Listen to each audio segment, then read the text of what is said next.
Thanks for joining us on the John Mendola Show. We are driven by McCarthy Tire and Automotive Centers. Let's talk Montrose cross country. Joining us is the head coach, Dean Brewer. Well, Dean, what a great start for your guys.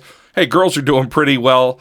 Also, let's talk about your team this year. First on the guys' side, Coach, tell us about the effort you're getting out of the boys. Boys started off to a great season. They're actually a young team. It's 3 juniors, 3 sophomores, and 2 freshmen in my top 8.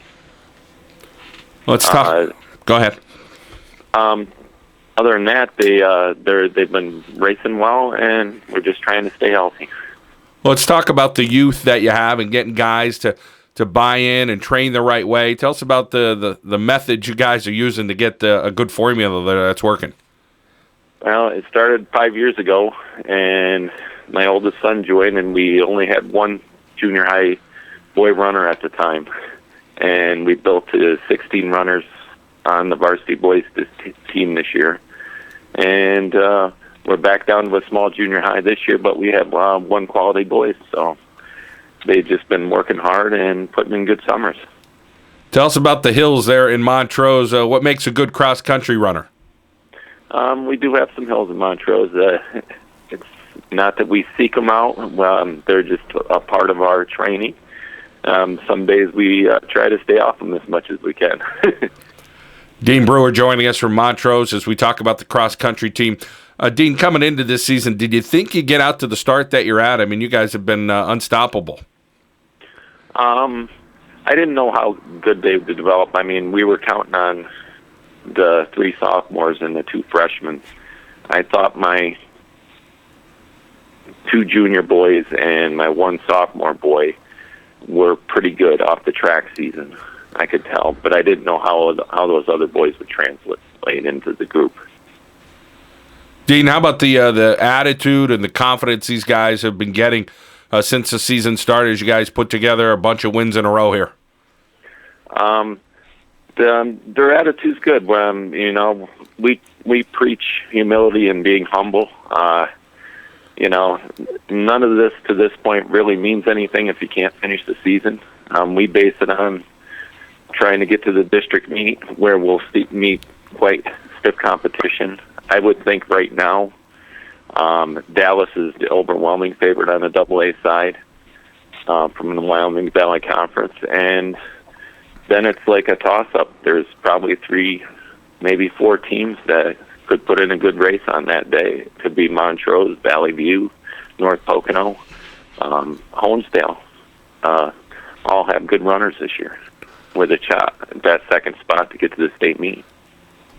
Dean, such good running in northeastern Pennsylvania. District 2 has been well represented. Down the road, Elk Lake's been pretty darn good. Holy Cross, you mentioned a bunch of other Scranton prep. We could go on, but tell us about some of the coaches and having some of those relationships, because I'm sure you guys talk cross-country every so often. We race in a tough cluster.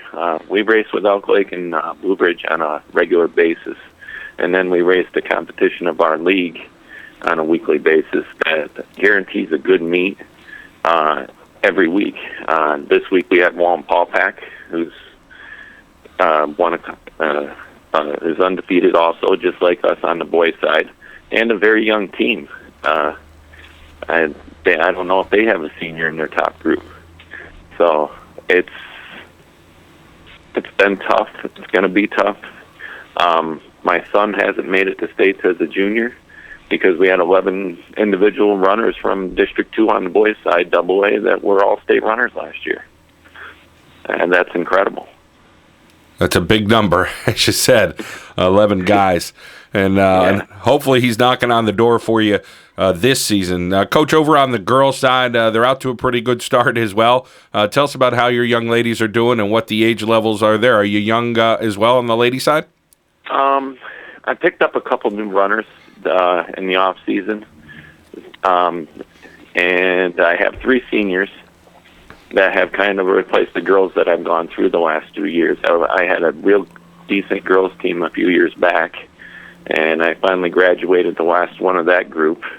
And so I have 2 freshmen, 3 seniors, and no sophomores in my group. So it's going to be but I have a nice junior high girl that's doing real well. She was actually ninth at the McQuaid Invitational this weekend of 311 runners. So next year, I hope that she can step in and just help us out. So, the girls are 8-4 this year, but they're going to go through a tough stretch of meets now. We're going to meet Wallenpaupack, was obviously good, and Abington Heights coming up. North Pocono's good, and they're all pretty large schools.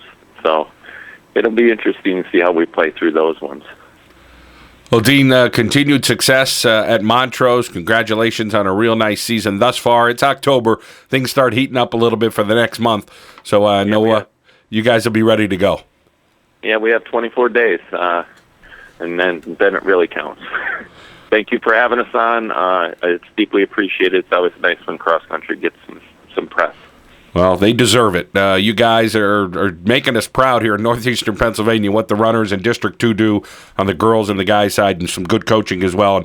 And Dean, you're one of those guys that making sure you guys you're getting the most out of your runners, that's for sure. So thank you so much.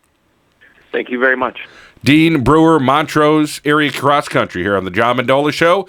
We are driven by McCarthy Tire and Automotive Centers.